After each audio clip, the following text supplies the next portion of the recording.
শুক্রবারে যেটি হয় যে খবরের কাগজগুলো পত্রিকাগুলো একটু বিস্তারিতভাবে খবর দেওয়ার পাশাপাশি বিশেষ রিপোর্টও তৈরি করে তাদের মতো করে।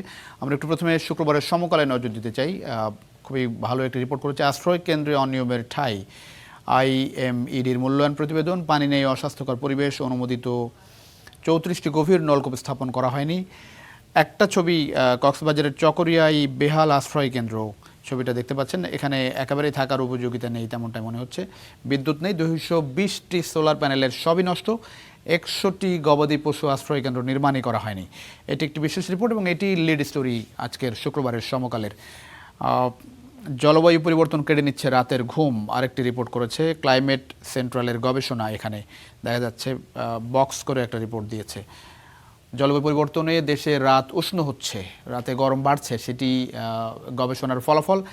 5 দশকে জলবায়ু পরিবর্তনের প্রভাব দ্বিগুণের বেশি। নিশ্চয়ই আপনারা জানেন যে জলবায়ু পরিবর্তনের প্রভাব, এবং সে কারণে কিন্তু আমাদের যে বাংলাদেশের যে বৃষ্টিপাতের যে সময়সীমা, সেটিও কিন্তু অনেক ক্ষেত্রে বর্ষাকালে বৃষ্টি কম বেশি হচ্ছে, বর্ষাকালের আগে পরে বৃষ্টি হচ্ছে, বা শীতের সময়ও আপনি নিশ্চয়ই খেয়াল করবেন যে পরিবর্তন হচ্ছে। দেখতে পাচ্ছেন বাংলাদেশে বছরে ঘুম কমার চিত্র ঘন্টায় হিসাব করে দেওয়া হয়েছে।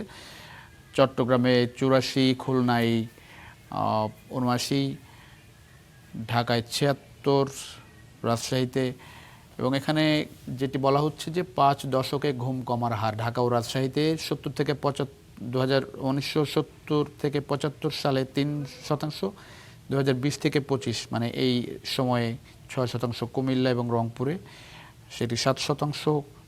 পাশাপাশি সবচেয়ে বেশি ঝুঁকিতে বয়স্ক ব্যক্তি, শিশু, অন্তঃসত্ত্বা নারী। খুবই গুরুত্বপূর্ণ গবেষণা। এবং এই জায়গাটায় ঢাকায় কম ঘুমের এলাকা মিরপুর পল্লবী 77 ঘন্টা, মোহাম্মদপুর 73 ঘন্টা বছরে। এবং সেই জায়গাটাই যেটি বলছিলাম যে এটি আসলে সার্বিকভাবে প্রভাব পড়ে জনস্বাস্থ্যে। ঘুমটা খুব গুরুত্বপূর্ণ ব্যাপার। খুবই একটু আনকমন গবেষণা হয়েছে। জলবায়ু পরিবর্তনের সঙ্গে ঘুমের হিসাব মেলানো হয়েছে। 45 বছর পর সেনা কর্মকর্তা আটক, সেটিও গুরুত্ব সহকারে প্রচার হচ্ছে। আমরা এই খবরটি দর্শকদের এর মধ্যে দিয়েছি যে 45 বছর শহীদ রাষ্ট্রপতি জিয়াউর রহমান হত্যাকাণ্ডের 45 বছর পর তাকে গুলি করা সেনা কর্মকর্তা আটক, সাবেক সেনা কর্মকর্তা। সেটি একটি ছবি সহ মোজাফফর হোসেন। এবং ঢাকা মহানগর পুলিশ গত বুধবার রাতে রাজধানীর বনানী ডিওএইচএস এলাকার একটি বাসা থেকে তাকে আটক করে, এবং জানানো হয়েছে যে তাকে কোর্ট মার্শালের জন্য এরই মধ্যে হস্তান্তর করা হয়েছে।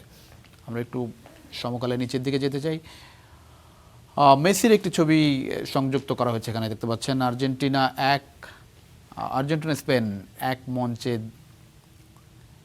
এবং এই বিশ্বকাপ ফাইনাল নিয়ে কিন্তু এরই মধ্যে নানা রকম আলোচনা সমালোচনা বাজি ধরছেন, কেউ স্পেনের পক্ষে, কেউ আর্জেন্টিনার পক্ষে। যেমনটা বলছিলাম যে বেশিরভাগ যারা ব্রাজিল সমর্থক তারা কিন্তু আর্জেন্টিনার প্রতিপক্ষ স্পেনের পক্ষে বাজি ধরেছে, এবং অনেকে ধারণা করছেন, অনেকে বিশ্বাস করছেন যে এবার হয়তোবা স্পেন শিরোপার নিতে পারে। পাশাপাশি আর্জেন্টিনার যে ঘুরে দাঁড়ানোর মনোভাব, তাতে করে আর্জেন্টিনাও কিন্তু বড় দাবিদার এবারে বিশ্বকাপ জিতে নেয়ার। কারণ গোলে পিছিয়ে থেকে একেবারে শেষ দিকে 80 মিনিটের পরে আপনারা দেখেছেন দুর্দান্ত কামব্যাক করেছে মিশরের এগেনস্টে, এবং একই সঙ্গে আমরা সেমিফাইনালেও দেখলাম ইংল্যান্ডকে হারিয়ে দিয়েছে তারা 2-1 গোলে। তো সেই জায়গাটাই এটিও বড় খবর পত্রিকার পাতায় শুক্রবারের।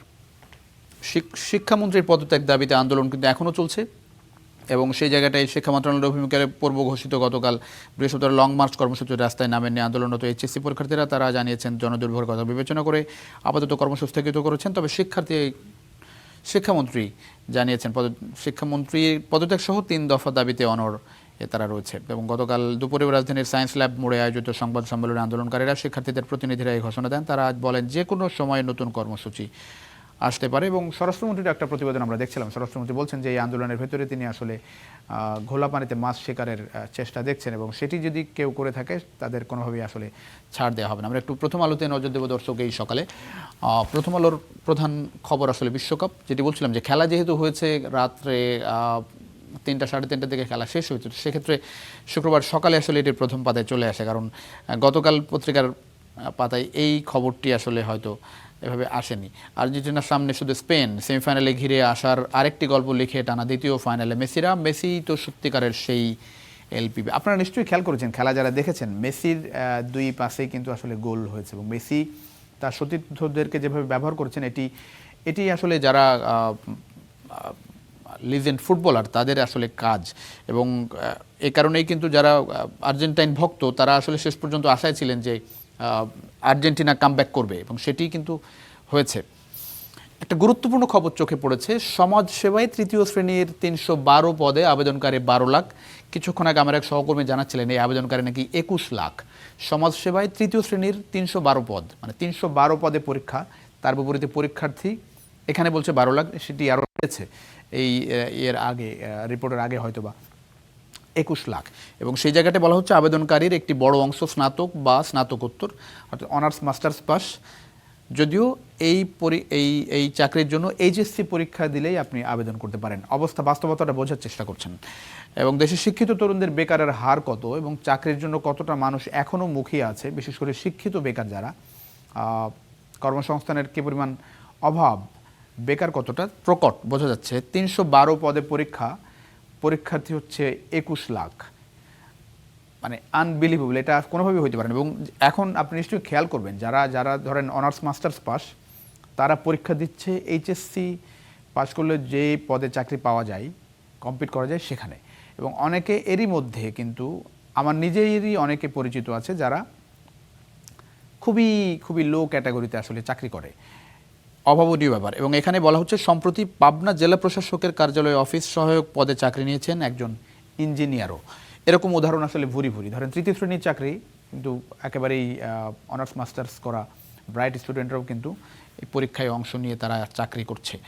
হাইকোর্টের পূর্ণাঙ্গ রায়, বৈবাহিক বিরোধ থাকলেও সন্তানের ভরণ পোষণের দায়িত্ব বাবার।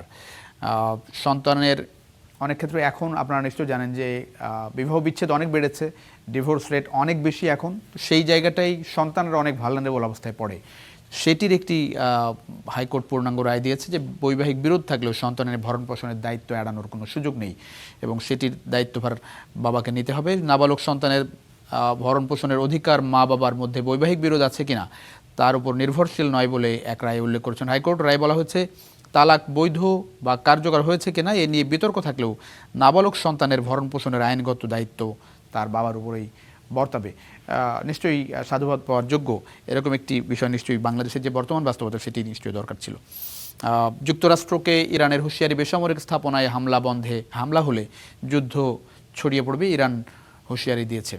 এই যুদ্ধ নিয়ে কিন্তু নানা রকম টালমাটাল অবস্থা চলছে, যে কোনো সময় এই যুদ্ধ নিশ্চয়ই আবার বড় আকার ধারণ করতে পারে। যদিও পুরো বিশ্বের আশা এই যুদ্ধ আর আগের অবস্থায় যাতে না যায়। বোকার জমি জলে ডোবে মানুষের কথা।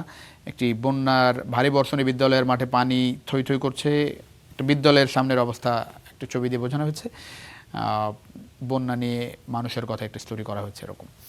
আমরা একটু আমার দেশ পত্রিকায় নজর দিতে চাই দর্শক। সকালে স্ফুলিঙ্গ থেকে গণবিস্ফোরণ, নিশ্চয়ই আপনারা জানেন যে উত্তাল জুলাই মাস চলছে এবার এখন। সেই জুলাইয়ে প্রত্যেক ডে ওয়াইজ রিপোর্ট হচ্ছে। 16ই জুলাই আবু সাইদ ওয়াসিম সহ শহীদ হন 6 জন। স্ফুলিঙ্গ থেকে গণবিস্ফোরণ, আমার দেশের প্রধান শিরোনাম আসলে জুলাই আন্দোলন। অদম্য আর্জেন্টিনার অবিশ্বাস্য প্রত্যাবর্তন। এবং আপনারা নিশ্চয়ই জানেন যে এই জুলাই মাসকে ঘিরে সারা দেশে বিভিন্ন কর্মসূচি চলছে। গতকালও কিন্তু মুক্তিযুদ্ধ মন্ত্রী, এনসিপি নেতারা একই সঙ্গে অন্যান্য বিভিন্ন পর্যায়ের নেতৃবৃন্দ এলাকায় যাচ্ছেন, শহীদদের স্মরণ করছেন এবং তারা আশা দিচ্ছেন যে জুলাইকে তারা কোনোভাবেই হারিয়ে যেতে দেবেন এবং বিচারটা আসলে ঠিকঠাক হওয়া উচিত, তেমনটা তারা আসলে বলছেন। বিচারটা হবে সেই আশ্বাসও কিন্তু সরকারের পক্ষ থেকে আসছে। অদম্য আর্জেন্টিনার অবিশ্বাস্য প্রত্যাবর্তন, এই সেমিফাইনাল খেলার প্রতিবেদনই এসেছে সামনে। Argentina 2, England 1। এবং যারা আর্জেন্টাইন ভক্ত তারা বিশ্বাস করেন আর্জেন্টিনার যে গতি এখন, যে কনফিডেন্ট, তাতে করে আর্জেন্টিনা এবারও শিরোপা ঘরে তুলবে বিশ্বকাপের। হাসিনা পরিবার ও 10 শিল্পগোষ্ঠীর 76,000 কোটি টাকার সম্পদ জব্দ। সংবাদ সম্মেলনে বিএফআইইউ প্রধান, 1 বছরে 30,199টি সন্দেহজনক লেনদেন হয়েছে। সন্দেহজনক লেনদেন বেড়েছে 74%। যুক্তরাষ্ট্রের সঙ্গে চুক্তি থেকে বেরিয়ে যাওয়ার ঘোষণা ইরানের। শিক্ষামন্ত্রীর পদত্যাগ দাবিতে দ্বিতীয় দিনেও রাজপথে শিক্ষার্থীরা। একেবারে শেষের দিকে দর্শক আমরা একটু ইংলিশ পত্রিকা, state reforms seem to limp in slow lane, দেখতে পাচ্ছেন এখানে নিউ এজ এর লিড স্টোরি এটা। floods damage 27,000 hectares of crops. বন্যার ক্ষয়ক্ষতির হিসাব নিয়ে রিপোর্ট করা হয়েছে এবং সেখানে যেটি বলা হচ্ছে যে পার্বত্যাঞ্চলের যে বন্যা সেখানে এখন পর্যন্ত 27,000 হেক্টর জমির ফসল নষ্ট হয়েছে। 2.11 লাখ ফার্মার্স অ্যাফেক্টেড, 2,11,000 কৃষক এখানে অ্যাফেক্ট হয়েছে। মেজর জিয়াউর রহমানের যে হত্যাকাণ্ডের প্রধান অন্যতম আসামি সাবেক সেনা কর্মকর্তা মোজাফফর হোসেন, তিনি গ্রেপ্তার হয়েছেন, সেই খবরও এখানে এসেছে। পাশাপাশি জুলাইয়ের খবর আছে। সব মিলিয়ে পত্রিকার পাতায় বিশ্বকাপ, জুলাই, সাবেক প্রেসিডেন্ট জিয়াউর রহমানের হত্যাকাণ্ডের খবর, ইরান যুক্তরাষ্ট্র যুদ্ধ, এই সব মিলিয়ে আসলে পত্রিকার পাতায় আসলে খবরগুলো ঘুরে ফিরে।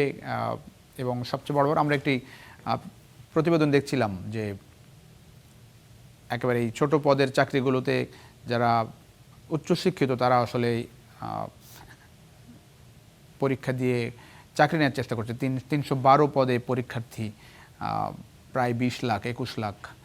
সো এটি কোনোভাবেই কাম্য হতে পারে না। এই জায়গাটা নিশ্চয়ই সরকার নজর দেবে। এবং জুলাই মাস চলছে, জুলাই মাসে নানা রকম কর্মসূচি পালিত হচ্ছে, সেই খবরও বড় করে আছে পত্রিকার পাতায়।